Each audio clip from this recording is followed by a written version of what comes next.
चला। मैं न्यूज मकरांत झारखंड 001 अभी आपको बताते चले कि इस जिले में कई घोटाले उजागर हुए हैं और कई मामले में सजा भी हुई है। आपको बताते चले कि संयुक्त बिहार के तत्कालीन मुख्यमंत्री लालू प्रसाद यादव को भी देवघर कोषागार से संबंधित घोटाले में सजा हुई है। इसके अलावा भी कई मामले में उनको सजा हुआ और वही स्थिति पुनः अलग राज्य झारखंड बनने के बाद से शुरू हो गई है। यहाँ जिला भू अर्जन कार्यालय द्वारा जो जमीन अधिग्रहित की जाती है, चाहे वो सड़क के लिए हो, अस्पताल के लिए हो या अन्य किसी सरकारी सार्वजनिक कार्यों के लिए हो, उसमें इतने तरह के घोटाले आ रहे हैं कि इस मामले में जो भी कहा जाए वो कम होगा। और आइए इस मामले में समझते हैं। भ्रष्टाचार विरोधी मंच के नेता कुमार विनोद से इन्होंने कई बार इस मामले को लेकर आंदोलन भी किया, इन पर मामला भी दर्ज हुआ, लेकिन मामला वो उस मामले में जमानत पर है। और यह कहा जा सकता है कि वह मामला जो है ये घोटाले मामले को दबाने की साजिश के तहत की गई लगती है, जैसा कि विनोद जी भी कह रहा है। लेकिन आइए हम भू अर्जन की किस तरह का घोटाला है या सीधे सीधे कुमार विनोद से जानते हैं क्या है घोटाला और इसका क्या निदान आप मान रहे हैं, कैसे रुके।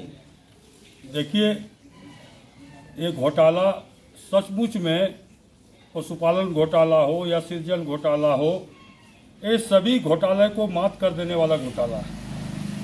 देवघर जिला भू अर्जन कार्यालय से वर्ष 2016 से लेकर 2023 तक करोड़ों रुपए का घोटाला हेराफेरी हुई है, जिसका सबूत, जिसका प्रमाण मेरे पास है।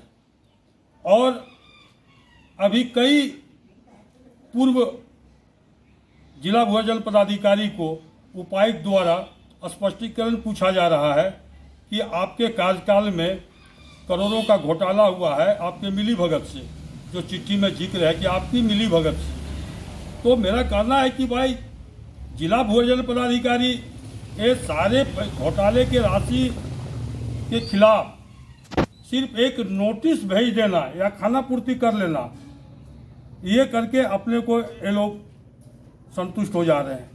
लेकिन ये राजस्व की जो हानि हुई है, ये सरकारी पैसे का जो गबन हुआ है या सरकारी पैसे का हेरी फेरी करने में इन पदाधिकारियों को जो मिली भगत रही है, इन पदाधिकारियों पर कोई ठोस कार्रवाई आज तक नहीं हुई।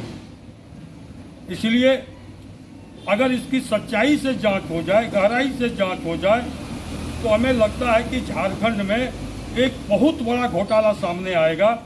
और कई पदाधिकारियों, जिसने रिपोर्ट बनाया अंचलाधिकारी ने और जिसने इसका सुनवाई किया जिला भू अर्जन पदाधिकारी ने, कई पदाधिकारी जेल के सलाखों के अंदर जाएंगे।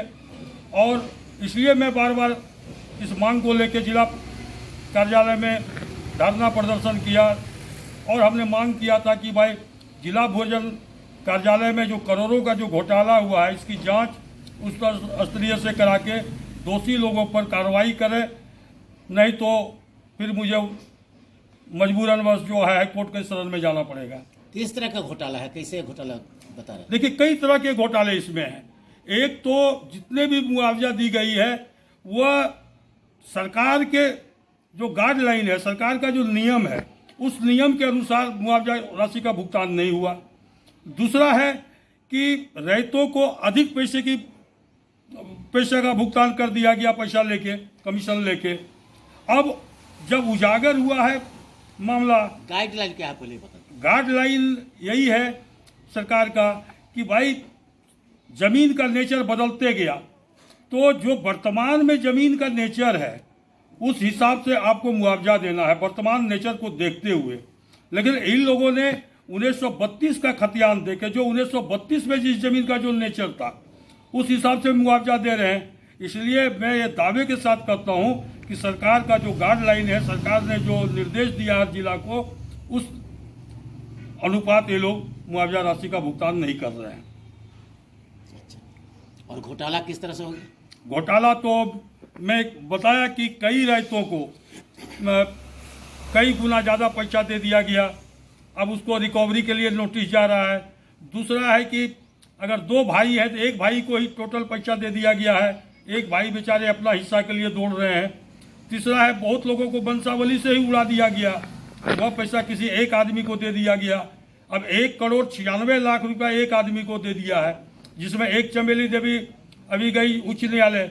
अब उच्च न्यायालय में उसको पैसा भुगतान का आदेश हो गया है।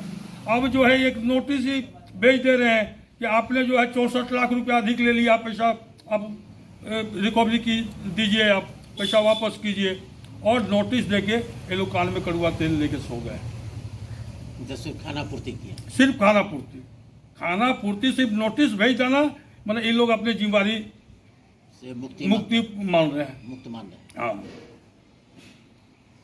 तो आइए आपको बताते चले, उन्होंने स्पष्ट कहा कि किसी रैयत को उसके जो हिसाब था, यानी उसका जो राशि, राजस्व राशि या मुआवजा जो था, उस मुआवजा से अधिक राशि भेज दी गई। वही दूसरे तरफ उसके ही हिस्सेदार को मुआवजा नहीं दिया गया। इस मामले में न सिर्फ भू अर्जन कार्यालय, बल्कि इस मामले में अगर देखा जाए तो अंचलाधिकारी, अंचल कर्मी, अंचल निरीक्षक, मलगुजारी जो काटते हैं और जो बंसावली बनाते हैं, कई लिंक जुड़े हुए हैं, जो लगता है कि घोटाले में शामिल है और कहीं न कहीं कमीशन खोरी का मामला दिखता है। तो इस मामले में आप विनोद जी बताइए कि आगे क्या विचार? आंदोलन से अगर मामला नहीं सुधा, अपने आपने आंदोलन किया, उसमें तो कोई विशेष कार्रवाई हुई नहीं। देखिए, आंदोलन का ही फल है जो आज रिकवरी का नोटिस जा रहा है, पदाधिकारियों से स्पष्टीकरण पूछा जा रहा है, और कोई ऐसा काम नहीं है जो आंदोलन से नहीं हो सकता है।